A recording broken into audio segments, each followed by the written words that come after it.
Elizabeth, how are you doing today? Wonderful. Fantastic. Very start of this movie, something I picked up on immediately was there was a bald man assigning missions to a group of powerful women in fantastic wigs. Yeah. Is that not basically the plot of RuPaul's Drag Race? We love RuPaul's Drag Race. Me too. If it is the plot of RuPaul's Drag Race, then I happily will acknowledge it. Through every iteration of Charlie's Angels over the decades now, it has amassed such a fantastic cult following from the LGBTQ community. Yeah. Why do you reckon that might be? I think, well, first of all, the 70s were so fabulous. And also, it's really, it's about female empowerment. And it's about not placing limits on people and sort of letting a group of women sort of live their best lives. And I think the Drew Barrymore films, they were really camp. They were just so fun. They were all about, like, these incredible costumes and the dress up. And this one is just, it's about inclusivity and no judgment and love and, the themes that I think we need to be put into the world as much as possible. As the writer / director / star / I'm sure a million other jobs behind the scenes, how difficult or easy was it for you to give yourself the best lines in the film? I actually think Kristen has most of the best lines in the film. But, doing all those jobs, frankly, sort of streamlined a lot of my day, right? Because when I have to direct someone else, I have to think about, okay, what do they need? I have to take care of them.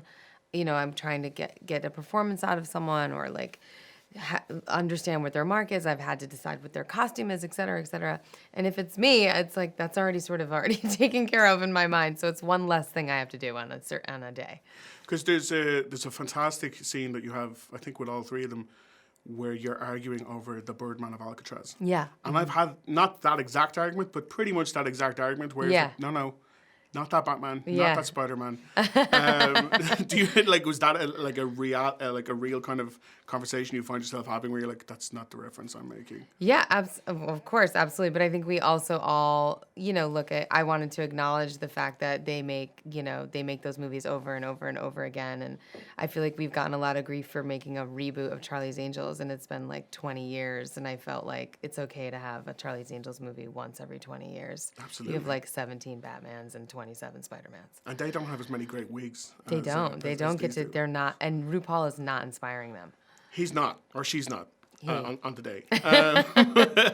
When it came to the action scenes, who or what was your inspiration for kind of the kinetic kind of stuff? Because the initial car chase that then burst into a gun chase, and then it was a fight scene. I was like, every aspect of the action was being nailed home. So I thought that was fantastic. Thank you. But who was your action inspiration? That sequence in particular, we wanted to feel more like a Mission Impossible or a Bourne Ultimatum kind of a sequence.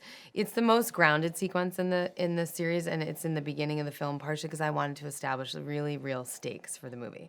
That the action in this movie, that they were going to do their own stunts, that nobody has like superpowers. There's no major wire work in the movie. That was all pretty much practically done. Everything in the cafe is practically done, and it's meant to like get your heart racing and also it's the first time that Naomi Scott's character Elena is brought into this world. Mm-hmm. And I wanted it to feel really dangerous. Like I wanted to think of a scenario that would make you throw up, and it felt like that. Round of applause, because you did that. And one last question. As I'm from Ireland, whenever we have a new recruit in the job, we will do something team building. Normally it involves alcohol because Ireland. Yeah. Was there any fun particular team building exercises or nights out with the Charlie's Angels? Oh yeah, we did a lot of team building in the beginning. I mean, they all got to train together too, so it was a lot of like them doing boxing classes together and just getting sweaty and then Naomi is she's trying to be a really good cook. So she's like learning to make her traditional like Indian dishes from her family's side. She would make us some curry every once in a while. It was very sweet. Nice. Yes. Little Charlie's curry. That's nice. Elizabeth, thank you so much. Thank you. Thank you. Nice to meet you. You too. Welcome to the Townsend Agency.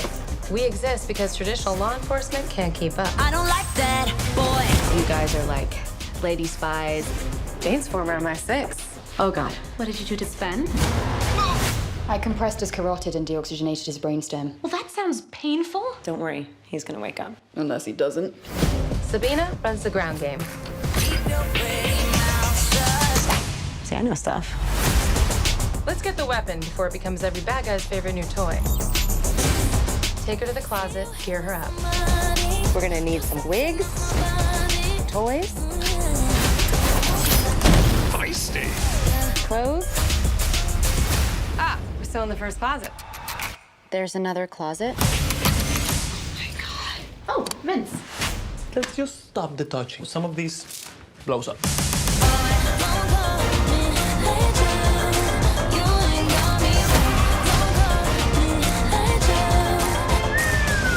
I love phosphorus. It's my favorite chemical. Jane, are you flirting with a handsome nerd? Of course not.